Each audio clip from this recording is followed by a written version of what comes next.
그날 저는 제 손주들을 알아보지 못했습니다. 허름한 골목, 낡은 옷을 입은 두 아이가 폐지를 줍고 있었습니다. 그런데 그 아이들이 바로 제 손주였습니다. 며느리가 아이들을 데리고 떠난 후 그렇게 만나게 될 줄은 꿈에도 몰랐습니다. 작은 손으로 종이박스를 모으는 모습에 심장이 무너져 내렸습니다. 그날 이후 그 아이들을 찾아 나섰습니다. 그리고 알게 되었죠. 며느리가 떠날 수밖에 없었던 이유를.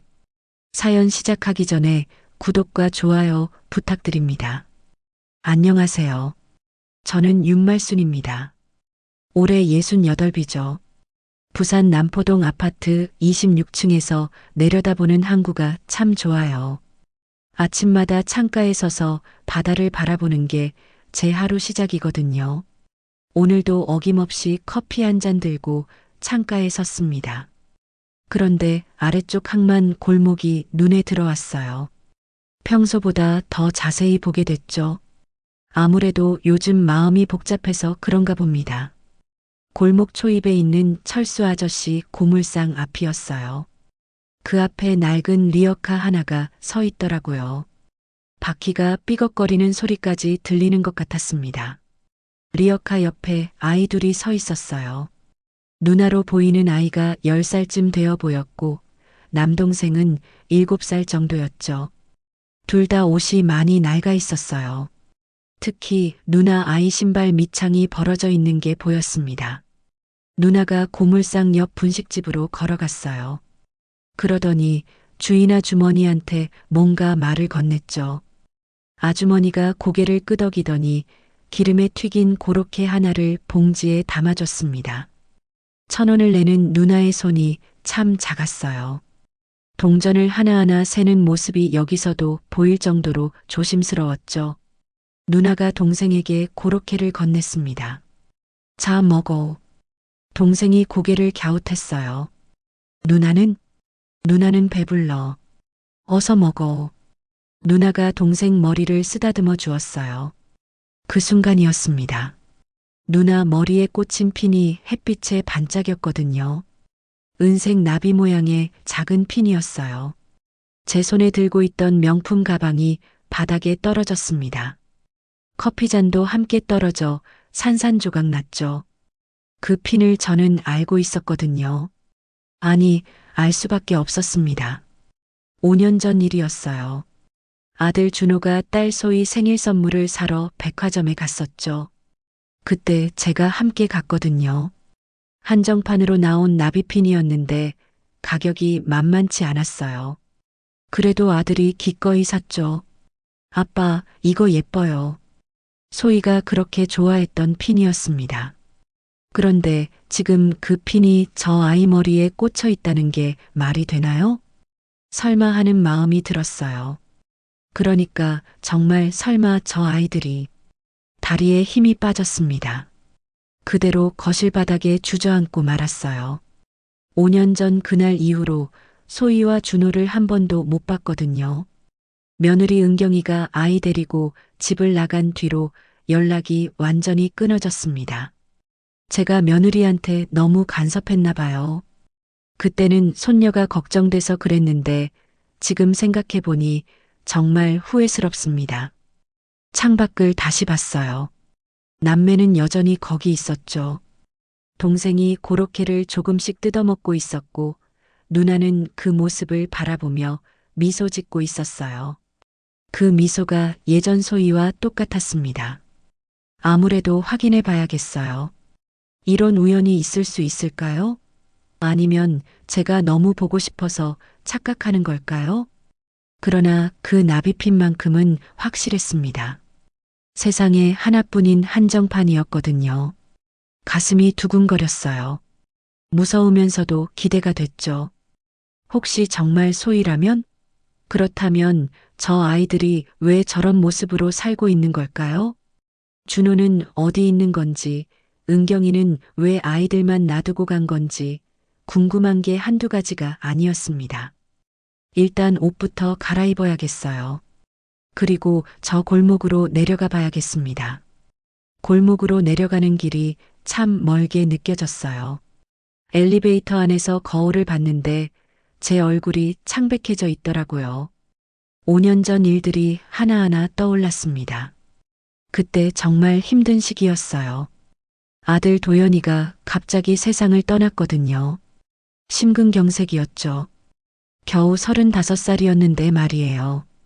장례식장에서 며느리 지은이가 계속 울기만 했어요.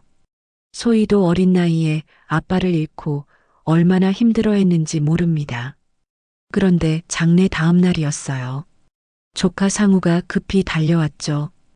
고모님, 큰일 났어요. 상우 얼굴이 사색이 되어 있었어요. 회사 금고에 있던 현금 12억이 없어졌다고 해요. 처음엔 믿을 수 없었습니다. 도연이가 운영하던 건설회사 자금이었거든요. 프로젝트 대금으로 받아놓은 돈이었죠. 그런데 더 충격적인 소식이 기다리고 있었어요.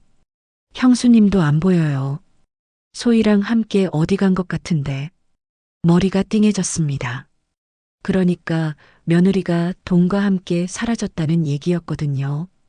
상우가 며칠 뒤 찾아왔을 때는 증거라며 뭔가를 가져왔어요. 고모님, 이거 보세요. 태블릿에 회사 CCTV 영상이 나왔습니다. 날짜는 도연이가 세상을 떠난 그날 밤이었어요. 화면에 지은이가 나왔죠. 큰 가방을 들고 회사에서 나오는 모습이었습니다. 시간이 새벽 2시였어요. 형수님이 다른 남자랑 같이 나와요. 정말 그랬어요. 지은이 옆에 낯선 남자가 함께 걸어 나오고 있었거든요. 그 순간 제 마음이 얼어붙었습니다. 12억을 들고 도망친 거예요. 형이 죽자마자 바로 말이에요. 상우 말이 맞는 것 같았어요. 아들 장례도 제대로 치르지 않고 돈을 가져간 거였죠. 그때부터 지은이를 배신자로 생각했습니다. 아들이 피땀 흘려번 돈을 훔쳐간 도둑이라고 여겼어요. 그런데 지금 보니 이상해요. 골목에 도착했을 때 그 남매는 여전히 거기 있었습니다. 이번엔 폐지를 주워 리어카에 싣고 있더라고요. 누나가 동생에게 말했어요. 조금만 더 모으면 오늘 밥값은 될 거야. 제 가슴이 먹먹해졌습니다. 12억을 들고 도망쳤다면 왜 저렇게 살아야 하는 걸까요? 폐지를 줍고 1,000원짜리 고로케로 끼니를 때우고 있다니요. 뭔가 잘못됐어요. 상우가 보여준 CCTV가 전부가 아닐 수도 있겠다는 생각이 들었습니다. 급히 집으로 돌아왔어요. 비서 김 과장에게 전화를 걸었죠. 김 과장, 급한 일이 있어요. 말씀하세요, 사장님. 5년 전 도연이 회사 CCTV 자료를 다시 구해주세요. 전체 영상이요. 5년 전 자료는 이미 삭제됐을 텐데요. 복원할 수 있는 방법을 찾아보세요. 그리고 그때 은행 거래 내역도 다시 확인해 주고요. 김 과장이 잠깐 망설였어요. 혹시 무슨 일이라도 확인하고 싶은 게 있어요. 빨리 처리해 주세요. 전화를 끊고 창밖을 다시 봤습니다. 남매는 이미 다른 곳으로 이동한 상태였어요. 그동안 제가 지은이를 얼마나 미워했는지 모릅니다. 아들을 배신하고 돈을 훔쳐간 나쁜 여자라고 생각했거든요. 그런데 만약 제가 틀렸다면요? 만약 지은이가 억울하게 누명을 쓴 거라면 어떻게 해야 할까요? 소희가 정말 제 손녀가 맞다면 저 아이들이 5년 동안 어떻게 살아왔는지 상상하기 어려웠어요. 저녁 무렵 김 과장에게서 연락이 왔습니다. 사장님, CCTV 복원 업체를 찾았어요. 시간이 좀 걸리겠지만 가능하다고 해요. 은행 자료는 어때요? 내일 아침에 확인 가능합니다. 좋아요. 최대한 빨리 해주세요. 그런데 이상한 일이 또 있었어요. 상우에게서 전화가 온 거예요. 고모님, 혹시 요즘 지은이 찾고 계세요? 갑작스러운 질문이었습니다. 왜 그런 걸 물어보지? 아니에요. 그냥 누가 그런 얘기를 해서요. 누가 그런 얘기를 했다는 걸까요? 제가 오늘 골목에 갔다 온 걸 누군가 봤나요? 상우 목소리가 어딘지 긴장돼 있었어요. 고모님, 지은이 찾으면 안 돼요. 그 여자는 정말 나쁜 사람이에요. 전화를 끊고 나니 더 의심스러워졌습니다. 왜 상우가 그렇게 말리는 걸까요? 뭔가 숨기고 있는 것 같았어요. 밤이 되어도 잠이 오지 않았습니다. 5년 동안 확신했던 것들이 흔들리고 있었거든요. 내일이면 진실을 알 수 있을 거예요. CCTV 전체 영상과 은행 거래 내역을 보면 말이죠. 그런데 무서운 예감이 들었어요.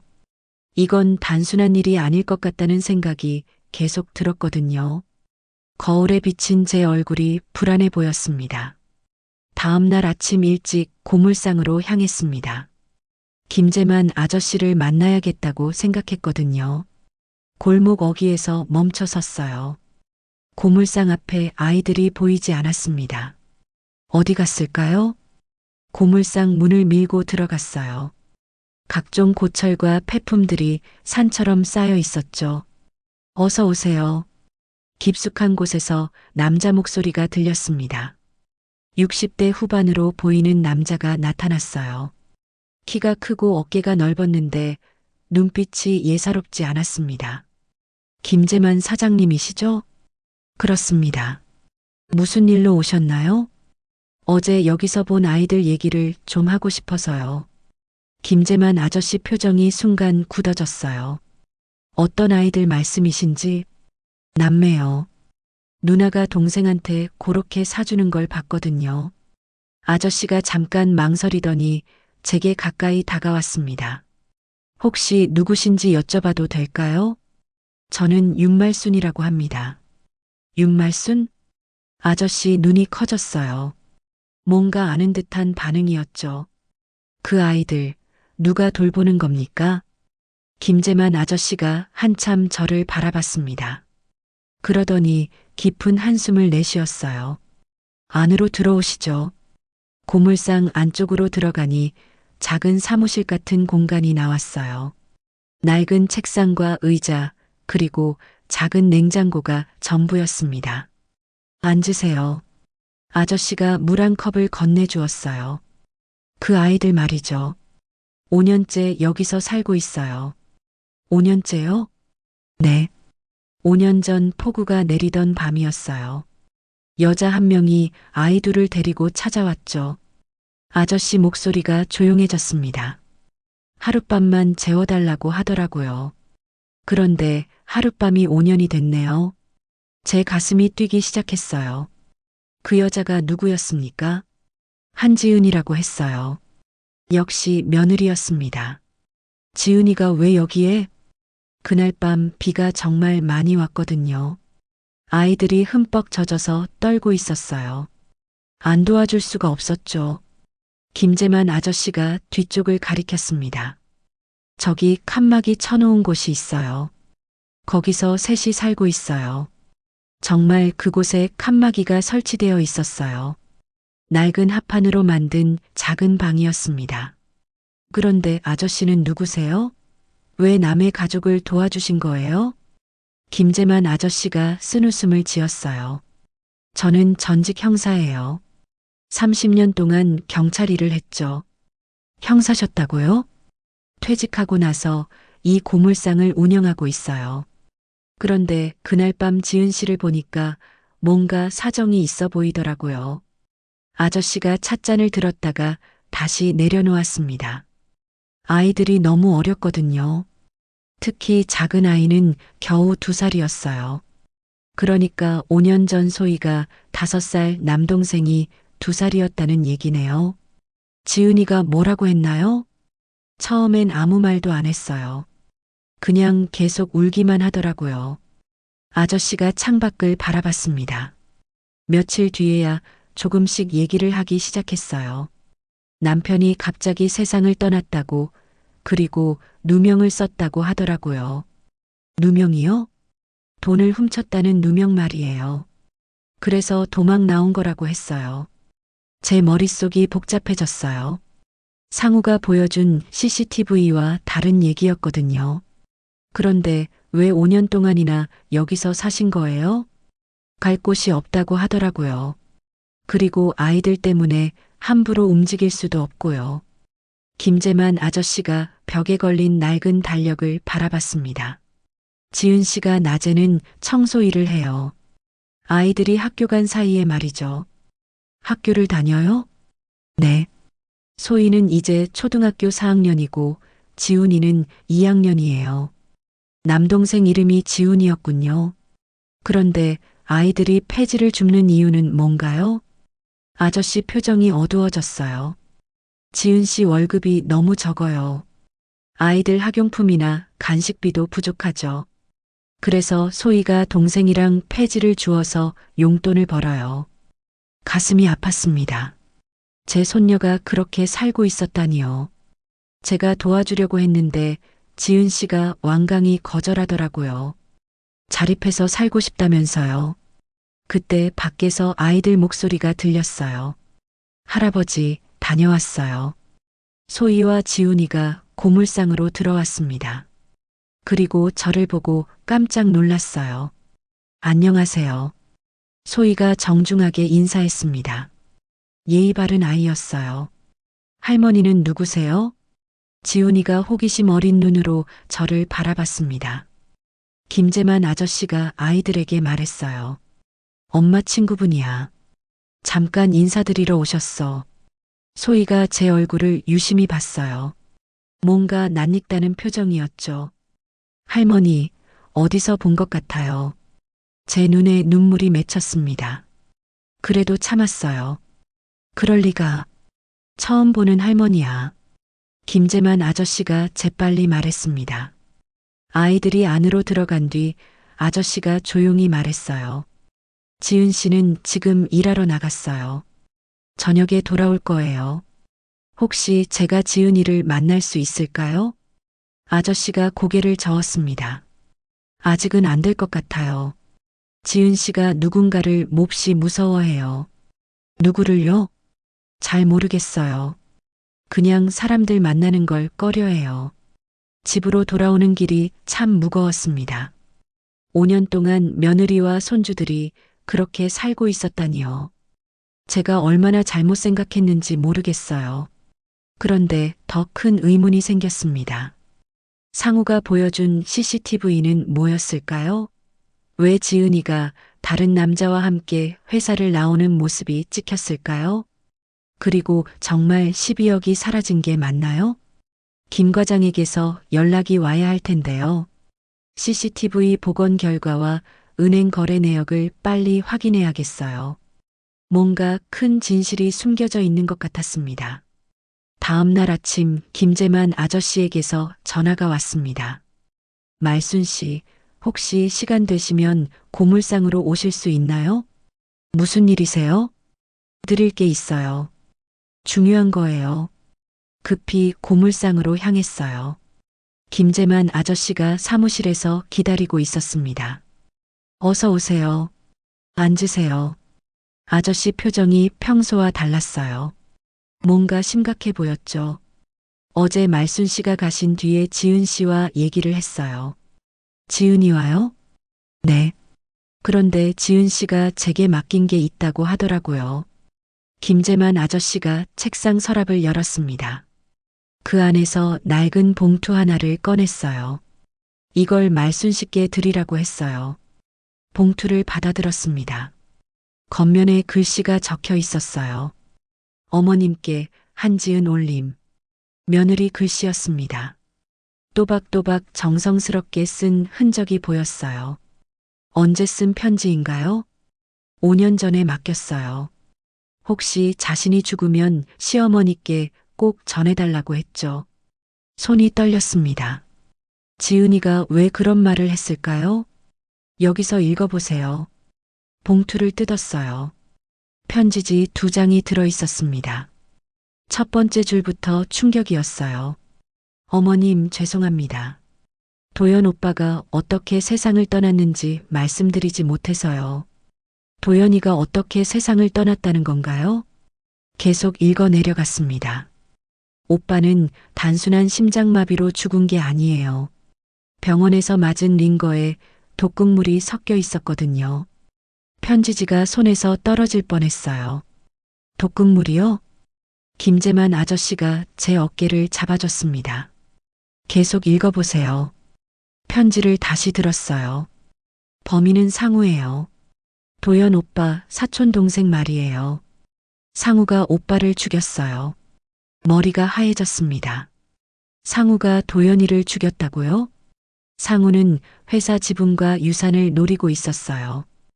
오빠가 죽고 나면 자신이 모든 걸 물려받을 수 있다고 생각했죠. 손가락이 떨려서 편지를 제대로 잡을 수 없었어요. 오빠가 세상을 떠난 다음 날 상우가 저를 불렀어요. 그리고 협박했어요. 협박이라니요. 12억을 가져갔다고 소문을 내겠다는 거였어요. 그러면 저는 도둑이 되고 아이들도 범죄자, 엄마의 자식이 되는 거죠. 제 가슴이 무너지는 것 같았어요. 더 무서운 건 상우가 아이들을 위협한 거예요. 아이들 밥에도 같은 약을 넣을 수 있다고 했어요. 편지지에 눈물이 떨어졌습니다. 그래서 저는 아무것도 가져가지 않고 아이들과 함께 도망쳤어요. 상우가 만든 CCTV도 가짜예요. 제가 회사에 간 적도 없고 다른 남자와 함께 있었던 적도 없어요. 상우가 모든 걸 조작한 거였어요. 어머님, 정말 죄송해요. 오빠를 지켜드리지 못해서, 그리고 어머님께 진실을 말씀드리지 못해서요. 편지 마지막 부분이었습니다. 만약 제가 죽게 되면 상우를 조심하세요. 그 사람은 정말 무서운 사람이에요. 소희와 지훈이를 부탁드려요. 편지를 다 읽고 나니 온몸에 힘이 빠졌어요. 5년 동안 제가 얼마나 잘못 생각했는지 모르겠어요. 며느리를 배신자라고 여겼는데 사실은 아들을 잃고 아이들까지 위험에 빠뜨릴 수 없어서 도망친 거였어요. 지은 씨가 왜 이 편지를 저한테 맡겼을까요? 김재만 아저씨가 조용히 대답했어요. 상우란 사람이 계속 찾고 있다고 해요. 5년 동안 말이에요. 아직도요? 네. 지은 씨가 어디 있는지 알아내려고 하고 있대요. 아마 증거를 없애려는 것 같아요. 제 머릿속이 복잡해졌어요. 그러면 상우가 어제 전화해서 지은이를 찾지 말라고 한 것도 이 때문이었군요. 자신의 범죄가 드러날까봐 걱정한 거였어요. 김재만 아저씨, 지은이는 지금 어디 있나요? 오늘은 청소 일하러 갔어요. 저녁에 돌아올 거예요. 제가 지은이를 만나야겠어요. 아저씨가 고개를 끄덕였습니다. 그런데 조심하세요. 상우란 사람이 이 근처에서 목격됐다고 해요. 이 근처에요? 어제 오후부터 수상한 남자가 고물상 주변을 맴돌고 있어요.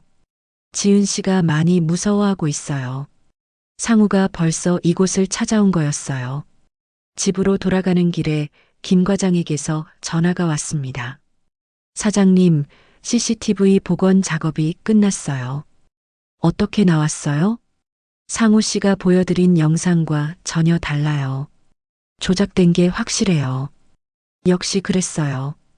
은행 거래 내역은 어때요? 12억은 상우 씨 계좌로 이체됐어요.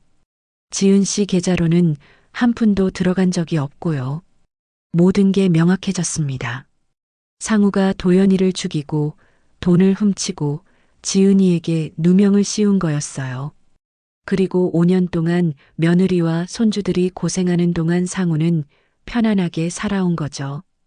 제 가슴 속에 분노가 치밀어 올랐어요. 어떻게 그런 일을 할 수 있을까요? 자신의 사촌형을 죽이고 그 가족까지 파멸시키다니요.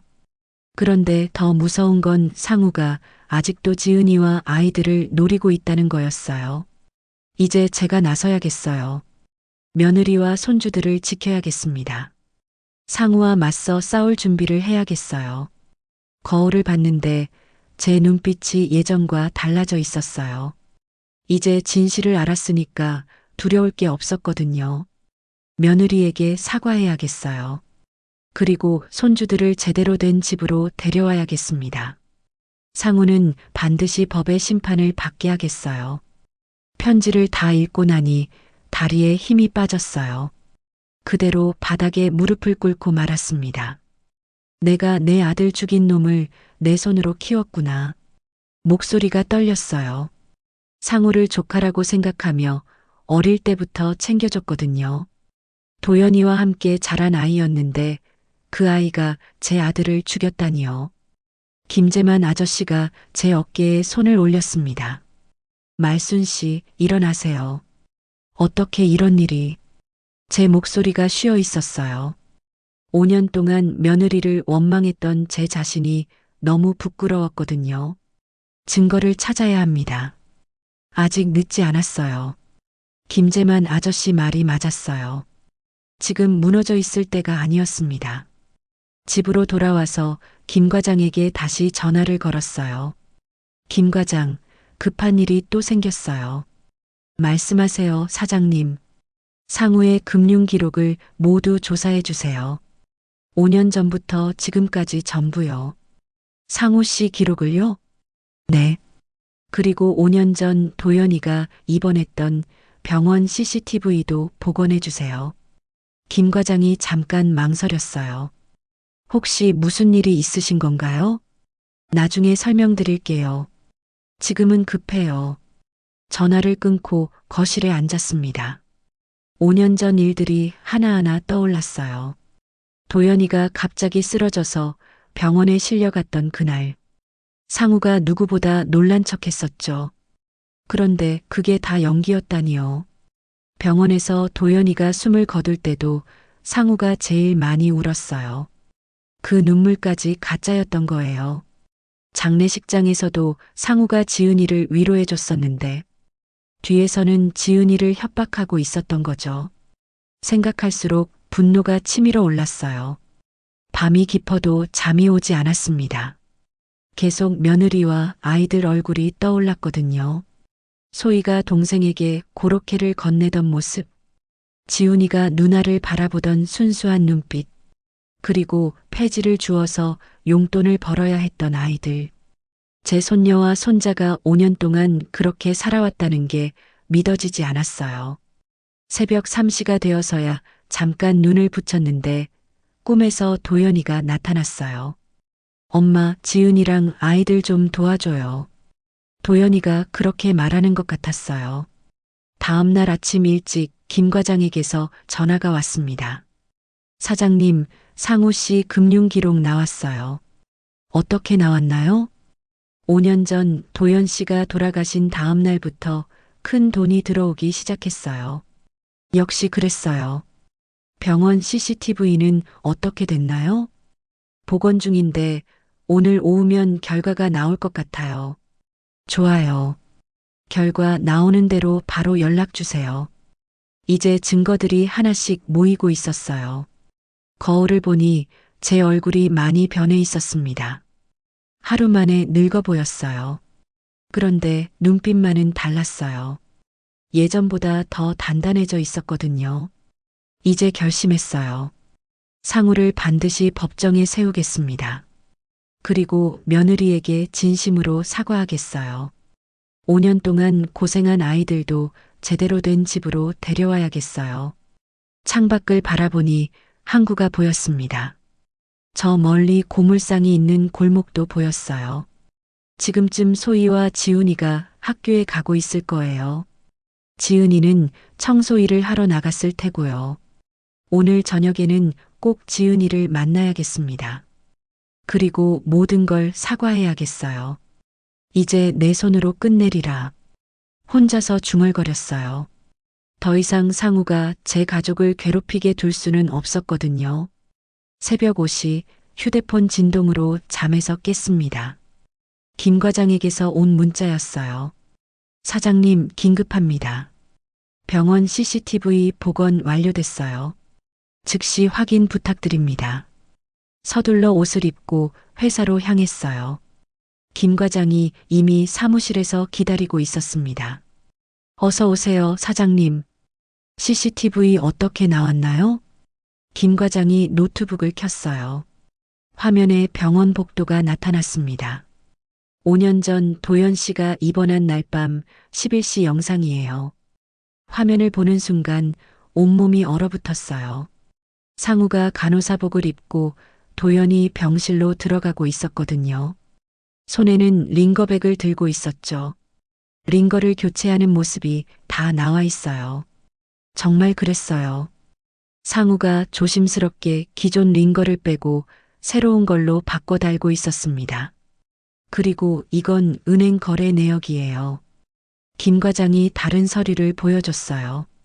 장례식 다음날 상우 씨 계좌로 12억이 입금됐어요. 도연 씨 회사 계좌에서 직접 이체된 거죠. 제 손이 떨렸습니다. 모든 증거가 명확했어요. 상우가 도연이를 독살하고 회사 돈을 훔쳐간 게 확실했습니다. 김 과장, 이 자료들 안전한 곳에 보관해 주세요. 네, 사장님. 그리고 경찰서에 신고할 준비를 해주세요. 이제 상우를 법정에 세울 수 있게 됐어요. 집으로 돌아가는 길에 김재만 아저씨에게서 전화가 왔습니다. 말순 씨, 큰일 났어요. 목소리가 급했어요. 무슨 일이세요? 지은 씨가 공장에서 쓰러졌어요. 피를 토하면서요. 뭐라고요? 지금 구급차로 병원에 가고 있어요. 빨리 오세요.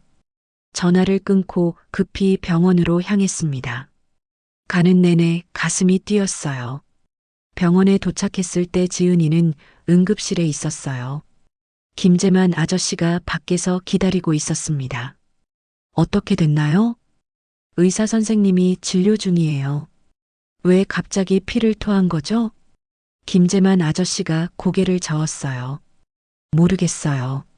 어제까지만 해도 괜찮았는데. 1시간 뒤 의사가 나왔어요. 환자 보호자분이세요? 네, 저는 시어머니입니다. 환자분이 만성 위염이 심각한 상태예요. 스트레스와 영양 부족이 원인 같습니다. 생명에는 지장 없나요? 지금 당장은 괜찮지만 지속적인 치료가 필요해요. 병실로 들어갔을 때 지은이가 침대에 누워 있었어요. 5년 동안 못 본 며느리의 모습이 너무 변해 있었습니다. 살이 많이 빠져서 얼굴이 반쯤 뼈만 남아 있었어요. 예전에 통통하고 건강했던 모습은 온데간데 없었죠. 지은아. 조용히 불러봤어요. 지은이가 천천히 눈을 떴습니다. 어머니? 지은이 목소리가 너무 약했어요. 어떻게 여기를? 김재만 아저씨가 연락해줬어. 지은이가 제 얼굴을 보더니 눈물을 흘렸어요. 어머니, 죄송해요. 무슨 소리야? 내가 왜 죄송해? 제 목소리도 떨렸어요. 오빠를 지켜드리지 못해서요. 지은아, 이제 다 알고 있어. 지은이가 깜짝 놀랐어요. 편지 받았어. 김재만 아저씨가 전해줬어. 편지를요? 응. 상우가 한 일 다 알고 있어. 지은이가 더 세게 울기 시작했어요. 어머니, 정말 죄송해요. 진실을 말씀드렸어야 했는데. 아니야. 내가 잘못한 게 없어. 제가 지은이 손을 잡았어요. 너무 말랐더라고요. 5년 동안 얼마나 힘들었니? 아이들이 위험할까봐 무서웠어요. 이제 괜찮아. 조금만 더 버텨. 지은이가 고개를 끄덕였어요. 어머니, 소희랑 지훈이는 어떻게 해요? 내가 다 알아서 할게. 걱정하지 마. 학교에서 돌아올 시간인데. 김재만 아저씨가 데리러 가셨어. 아이들도 곧 올 거야. 1시간 뒤 소희와 지훈이가 병실에 들어왔어요. 엄마. 아이들이 지은이 침대로 달려갔습니다. 괜찮아. 엄마 괜찮아. 지은이가 아이들을 안아줬어요. 소희가 제게 인사했습니다. 할머니, 안녕하세요. 응, 소희야. 제 목소리가 떨렸어요. 처음으로 손녀를 제대로 봤거든요. 할머니가 우리 할머니예요? 지훈이가 호기심 어린 눈으로 저를 바라봤어요. 그래, 지훈아. 할머니야. 지훈이가 저에게 다가왔어요. 할머니, 엄마가 아프지 않게 해주세요. 제 눈에 눈물이 맺혔습니다. 그럴게, 지훈아. 할머니가 다 고쳐줄게. 밤이 되어서 아이들을 김재만 아저씨가 데려갔어요. 지은이와 단둘이 남았습니다. 지은아, 이제 다 밝혀졌어. 어떻게요? 병원 CCTV도 복원했고 은행 거래 내역도 확인했어. 상우가 한 일 증거가 다 있어. 지은이가 놀란 표정을 지었어요. 정말요? 응. 내일 경찰서에 신고할 거야. 어머니, 감사해요. 미안해, 지은아. 5년 동안 너희들을 원망했어. 괜찮아요. 이해해요. 지은이가 제 손을 꼭 잡았어요. 이제 상우를 처벌받게 할 수 있을까요? 당연하지. 반드시 법정에 세울 거야. 밖에서 비가 내리기 시작했어요. 5년 전 그날처럼 말이에요. 하지만 이번에는 달랐어요. 이제 진실을 알았으니까요. 상우의 거짓말에 더 이상 속지 않을 거예요. 지은이가 잠든 뒤 복도로 나왔습니다. 창밖을 보니 비가 세게 내리고 있었어요. 내일이면 모든 게 끝날 거예요. 상우는 감옥에 가게 될 테고 지은이와 아이들은 제대로 된 집으로 와서 살 수 있을 거예요. 제 얼굴이 창유리에 비쳤는데 눈빛이 단단해져 있었어요. 더 이상 물러설 수 없었거든요. 다음 날 아침 상우에게 전화를 걸었습니다. 상우야, 평창동 집으로 와라. 고모님? 무슨 일이세요? 할 얘기가 있어. 지금 당장 와. 목소리를 차갑게 했어요. 상우가 당황하는 게 느껴졌습니다. 지금요? 회사에 가야 하는데. 회사는 신경 쓰지 마. 빨리 와. 전화를 끊고 응접실을 정리했어요. 소파 한가운데 자리를 잡고 앉았습니다. 김 과장이 준비해준 자료들을 테이블 위에 놓았어요. CCTV 영상이 담긴 태블릿과 각종 서류들이었죠. 1시간 뒤 상우가 도착했습니다. 고모님, 안녕하세요. 평소처럼 밝은 표정이었어요. 아직 눈치채지 못한 것 같았습니다. 앉아라. 상우가 제 맞은편 소파에 앉았어요. 무슨 일로 부르셨어요? 내가 한 일 얘기를 해보자. 상우 표정이 순간 굳었습니다. 제가 한 일이요? 5년 전부터 지금까지 내가 한 모든 일 말이야. 제가 태블릿을 켰어요. 화면에 병원 복도가 나타났습니다. 이게 뭔지 아니? 상우가 화면을 보더니 얼굴이 하얘졌어요. 이건 뭐예요? 5년 전 도연이가 입원한 날 밤 CCTV야. 영상이 재생되기 시작했습니다. 상우가 간호사복을 입고 병실로 들어가는 모습이 선명하게 나왔어요. 고모님, 이건 링거를 바꾸고 있네. 왜 그랬지? 상우가 말을 잇지 못했어요. 이건 링거에서 검출된 청산가리 검사 결과야. 다른 서류를 내밀었습니다. 농도가 치사량이더라. 도연이가 죽을 만큼 말이야. 상우가 벌떡 일어났어요. 고모님, 이건 오해예요. 오해? 그럼 이것도 오해니? 은행 거래 내역을 보여줬어요. 장례식 다음 날 내 계좌로 12억이 들어왔네. 도연이 회사 돈이야. 상우가 뒷걸음질 쳤습니다. 그건. 그리고 이건 지은이가 쓴 편지야. 편지 사본을 내밀었어요.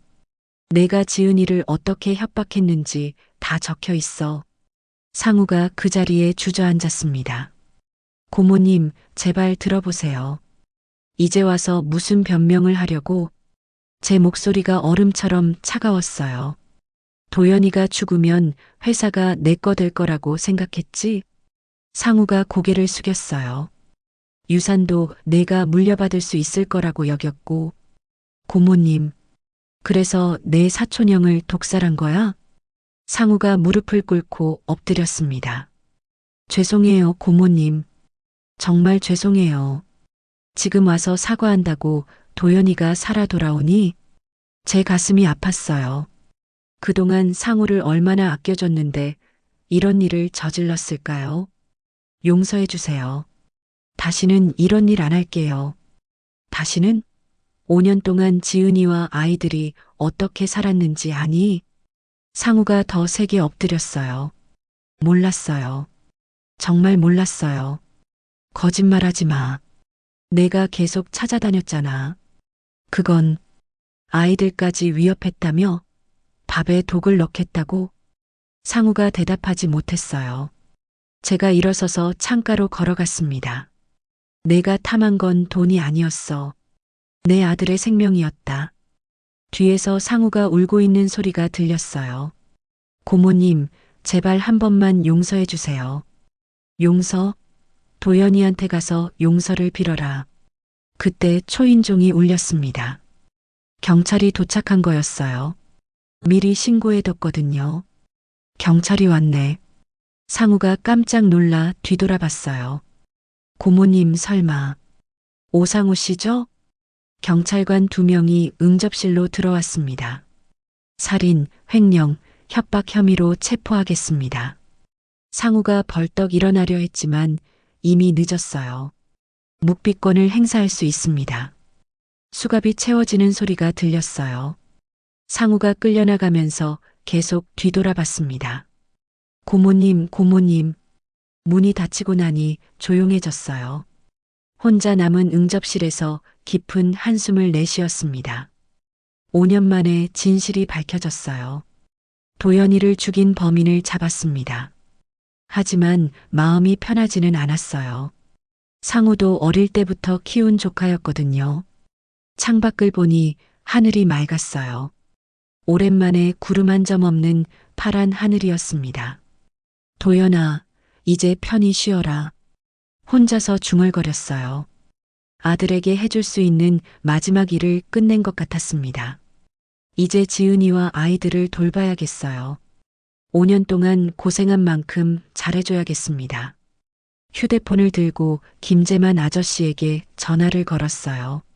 아저씨, 저예요. 말순 씨, 어떻게 됐나요? 상우가 체포됐어요. 정말요? 네. 이제 끝났어요. 김재만 아저씨가 안도의 한숨을 내쉬는 소리가 들렸어요. 지은 씨한테 얘기해도 될까요? 물론이죠. 그리고 아이들한테도 말해주세요. 알겠습니다. 병원으로 향하는 길에 마음이 한결 가벼워졌어요. 드디어 가족이 함께 살 수 있게 됐거든요. 병원에 도착해서 지은이 병실로 갔습니다. 소희와 지훈이가 엄마 곁에 앉아 있었어요. 어머니, 어떻게 됐어요? 지은이가 초조한 표정으로 물어봤어요. 끝났어. 상우가 체포됐어. 지은이 눈에 눈물이 맺혔습니다. 정말요? 응. 이제 안전해. 소희가 제게 다가왔어요. 할머니, 이제 우리가 할머니 집에서 살 수 있어요? 그럼 소희야, 우리 함께 살자. 지훈이도 기뻐하며 뛰어왔어요. 할머니, 정말 좋아요. 제가 손주들을 꼭 안아줬습니다. 5년 만에 진짜 가족이 된 기분이었어요. 지은이가 침대에서 일어나려 했어요. 아직 안 돼. 좀 더 쉬어야 해. 괜찮아요, 어머니. 내일부터 집에서 요양해. 아이들도 전학 준비하고 드디어 모든 게 제자리를 찾아가고 있었어요. 창밖으로 석양이 보였습니다. 오늘 하루가 참 길었어요. 하지만 이제 새로운 시작이었습니다. 도연이도 하늘에서 안심하고 있을 거예요. 한 달 뒤 지은이가 수술을 마치고 퇴원했습니다. 위험이 많이 호전됐다고 의사 선생님이 말씀해 주셨어요. 이제 정상적인 생활을 할 수 있다고 했습니다. 어머니, 정말 감사해요. 지은이가 제 손을 꼭 잡았어요. 이제 우리 집으로 가자. 아이들과 함께 평창동 저택으로 돌아왔습니다. 소희와 지훈이가 집안을 돌아다니며 신기해했어요. 와, 정말 커요. 지훈이가 거실을 뛰어다녔습니다. 조용히 해, 지훈아. 소희가 동생을 다독였어요. 여전히 의젓한 누나였습니다. 괜찮아, 소희야. 마음껏 뛰어놀아도 돼. 처음으로 집에서 함께 저녁을 먹었어요. 식탁에 따뜻한 밥과 반찬들이 가득했습니다. 지은이가 눈물을 흘렸어요. 5년 만에 이런 밥상을 보내요. 앞으로는 매일 이렇게 먹을 거야. 아이들이 맛있게 밥을 먹는 모습을 보니 마음이 따뜻해졌어요. 그날 밤 지은이가 처음으로 편히 잠들었습니다. 5년 동안 제대로 잠을 못 잤다고 했거든요. 언제 위험이 닥칠지 몰라서 항상 깨어 있었다고 해요. 다음 날 김재만 아저씨를 찾아갔습니다. 아저씨, 제안이 하나 있어요. 무슨 제안인가요? 제가 재산 절반을 기부해서 복지센터를 만들려고 해요. 김재만 아저씨가 놀란 표정을 지었어요. 복지센터요? 항만 희망복지센터라고 이름 지었어요. 항만 근처에서 어려운 분들을 도와주는 거죠. 좋은 생각이네요. 센터장을 맡아주실 수 있나요? 김재만 아저씨가 한참 생각하더니 고개를 끄덕였어요. 영광입니다. 일주일 뒤부터 복지센터 설립 작업이 시작됐습니다. 항만 골목에 있던 빈 건물을 사서 새롭게 단장했어요. 무료급식소와 상담실, 그리고 임시 거주지까지 만들었습니다. 지은이처럼 어려운 처지에 있는 사람들을 도와주려고 했거든요. 아이들은 새 학교에 잘 적응했습니다. 소희는 4학년이 되었고 지훈이는 2학년이 됐어요. 둘 다 공부를 열심히 했습니다. 할머니, 저 의사가 되고 싶어요. 소희가 어느 날 말했어요. 왜? 엄마처럼 아픈 사람들을 고쳐주고 싶어요. 기특한 아이였어요. 추석이 되었습니다. 가족 모두가 도연히 영정 앞에 모였어요. 아빠, 안녕하세요. 소희가 영정 앞에 절을 올렸습니다. 아빠, 저희 이제 행복해요. 지훈이도 따라서 절을 했어요. 지은이가 영정을 바라보며 말했어요. 오빠, 이제 편히 쉬세요. 제가 마지막으로 절을 올렸습니다. 도연아, 엄마가 내 가족 잘 지킬게. 소희가 영정 앞으로 다가가서 뭔가를 올려놓았어요. 5년 전 아빠가 사준 은색 나비핀이었습니다. 아빠, 이 핀 받아주세요. 이제 우리 정말 행복해요. 제 눈에 눈물이 맺혔어요. 그날 저녁 가족이 함께 산책을 나갔습니다. 부산 해안가를 따라 걸으며 바다를 바라봤어요. 할머니, 바다가 정말 예뻐요. 지훈이가 제 손을 잡고 말했어요. 그래, 지훈아. 소희도 다른 손을 잡았어요. 할머니, 고마워요. 뭘? 우리를 찾아주셔서요. 지은이가 뒤에서 말했어요. 어머니 덕분에 새 삶을 살 수 있게 됐어요. 하늘을 올려다봤습니다. 별들이 반짝이고 있었어요. 도연이도 저희를 내려다보고 있을 것 같았습니다. 사랑은 오해로 멀어질 수 있지만 진심은 결국 돌아오는 법이야. 혼자서 중얼거렸어요. 5년 동안 헤어져 있었지만 결국 가족이 다시 뭉쳤거든요. 집으로 돌아가는 길에 손주들이 제잘거렸어요. 할머니, 내일은 뭐 할 거예요? 내일은 복지센터에 가볼까? 좋아요. 아이들이 기뻐했어요. 새로운 일상이 시작됐습니다. 매일 아침 함께 식사를 하고 아이들을 학교에 보낸 뒤 지은이와 복지센터 일을 했어요. 저녁에는 가족이 모여서 하루 있었던 일들을 나눴습니다.